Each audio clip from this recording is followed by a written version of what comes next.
आगामी लोकसभा चुनाव को लेकर बीजेपी ने संगठन के कई कार्यक्रम तय किए हैं। बीजेपी के प्रदेश महामंत्री हिलेंद्र चौधरी ने कहा कि पार्टी हर मोर्चे पर काम करे। उन्होंने कहा कि हमारा उद्देश्य यह है कि अपने संगठन के कार्यों को मजबूती से धरातल पर उतारा जाए ताकि आगामी लोकसभा चुनाव में पार्टी उत्तराखंड से 5 लोकसभा सीटें जीत कर आए। एशियन 24/7 ने इन्हीं तमाम विषयों को लेकर भारतीय जनता पार्टी के प्रदेश महामंत्री हिलेंद्र चौधरी से खास बातचीत की।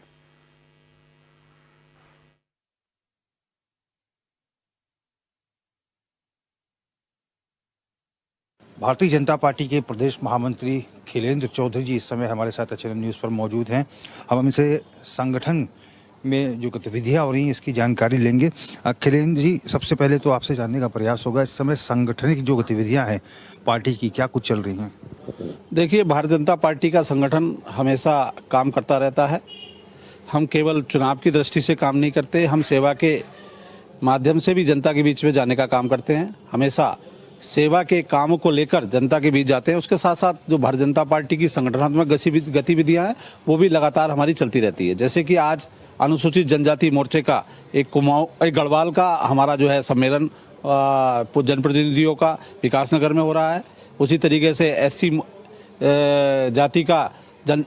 जाति का सम्मेलन हमारा गढ़वाल का यहाँ पर भी होने वाला आने वाले समय में, और कुमाऊं में भी इसी प्रकार से हमारा एससी और एसटी का जनप्रतिनिधि सम्मेलन होगा। और हमारी प्रत्येक जो है मंडल स्तर पर अभी बैठकें संपन्न हुई हैं, और बैठकों में हमारा विकसित भारत का संकल्प जो हमारी एक यात्रा शुरू हुई है, वो ये यात्रा ऐसी यात्रा है कि प्रत्येक जो है मोहल्ले में, गली में, या कहना चाहिए गांव में जाने वाली यात्रा है।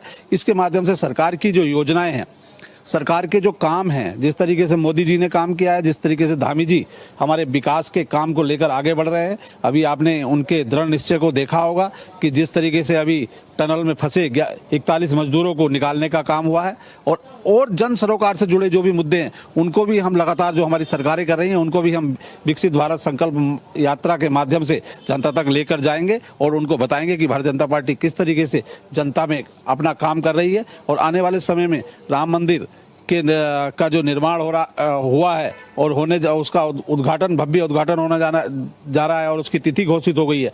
उसके साथ साथ जो राम मंदिर से संबंधित हमारे एक योजना आ रही है जिसमें हम प्रत्येक घर में संपर्क करेंगे और जाने का आग्रह करेंगे कि राम मंदिर में जाएं और दर्शन करें।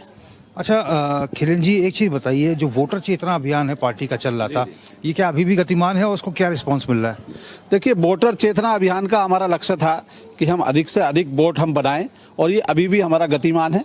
अभी भी हम वोटर चेतना अभियान के माध्यम से जो नए हमारे जिनकी आयु 18 वर्ष हो गई है उनको जोड़ने का काम कर रहे हैं। और जो जिस तरीके से अनावश्यक वोट किसी का जुड़ा है, जैसे कि किसी का डेथ हो गई है या किसी का कुछ हो गया है, तो उसको भी हम देख रहे हैं। लेकिन ज़्यादा फोकस हमारा जो 18 वर्ष जिनकी आयु हो गई उन बच्चों को जोड़ने के बनाकर उनको आग्रह करने का काम है। टिफिन बैठकें भी आपकी हुई, लंच बॉक्स बैठकें, क्या कुछ रिस्पांस रहा और उद्देश्य क्या रहा इन बैठकों का?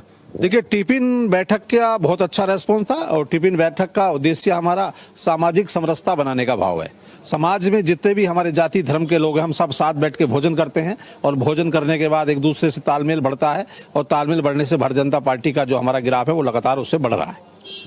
राम मंदिर का उद्घाटन 22 जनवरी को होना है, क्या कुछ कार्य यहाँ भी रहेंगे? क्या किस रूप में जश्न यहाँ पे पार्टी मनाने वाली है सांगठनिक तौर पर? देखिए, संगठन के तौर पर राम मंदिर के विषय में अभी कुछ विषय आ रहे हैं, और अभी केंद्र से गाइडलाइन आएगी। मैं समझता हूं कि हर प्रदेश से कुछ ना कुछ संख्या लेकर वहां जाने का लक्ष्य ऐसा रखा गया है। बाकी जो आगे गाइडलाइन आएगी उसके हिसाब से आपको बताएंगे। लोकसभा चुनाव के लिए अंतिम प्रश्न होगा मेरा, लोकसभा चुनाव के लिए क्या कुछ एजेंडा तय किया गया? क्योंकि आपके सभी लोकसभा सीटों के लिए सम्मेलन हो चुके हैं।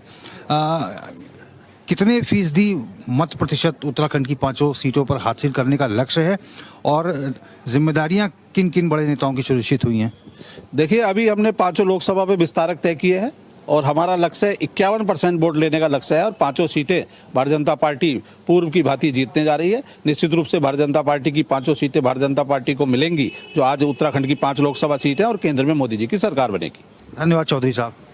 ठीक है। तो हमने बात की भारतीय जनता पार्टी के प्रदेश महामंत्री खिलेन्द्र चौधरी से। स्पष्ट रूप से आपका मानना है कि आगामी 2024 के लोकसभा चुनाव में कमल दोबारा खिलेगा और 5 लोकसभा सीटें भारतीय जनता पार्टी की झोली में आएंगी, और भी संगठन के क्या कुछ कार्य चल रहे हैं और संगठन आगे किस दिशा में मूवमेंट करेगा, इन तमाम विषयों को लेकर खिलेन्द्र चौधरी ने हमें जानकारी दी। HNN 24/7 के लिए अपने कैमरा पर्सन प्रभात के साथ मैं रोहित विक्रम सिंह, देहरादून।